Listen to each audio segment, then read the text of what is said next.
You're welcome to this video on how to manage subadmins on the SchoolTry Portal.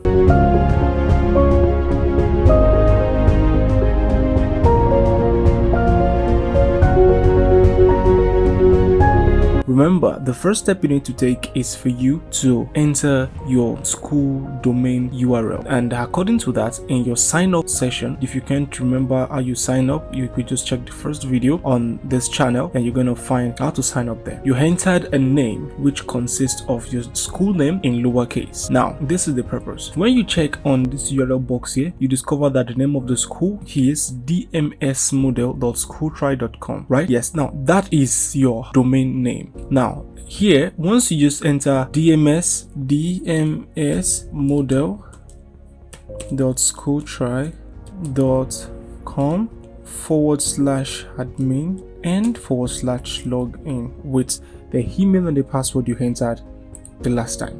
I'm pretty sure you remember that.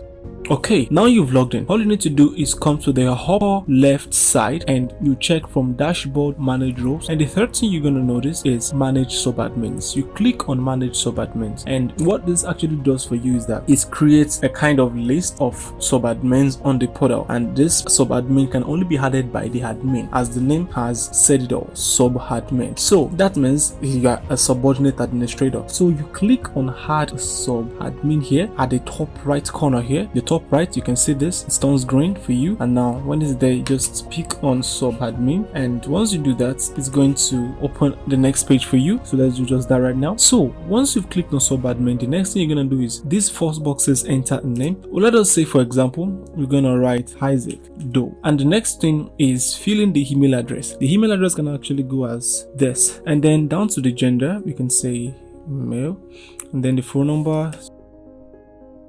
And then for the class group, let us say the main school group. There were other class groups that was created. That is on the next phase of this tutorial video. And then after you've done that, you select the role you want the person to fill in.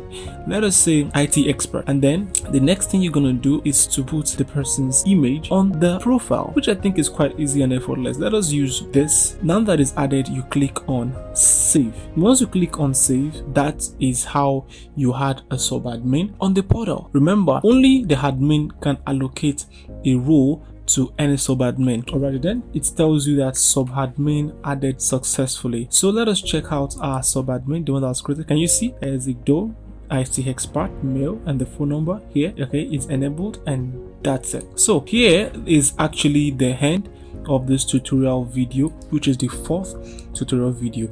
And in case you've missed other videos and you jumped to this one, you might check on the box below. The links for the previous videos are going to be added. Remember, subscribe to this YouTube channel. This video is specifically created for you, so ensure that you click on the notification bell, and for the next video you're going to be updated. Thank you. Have a nice time.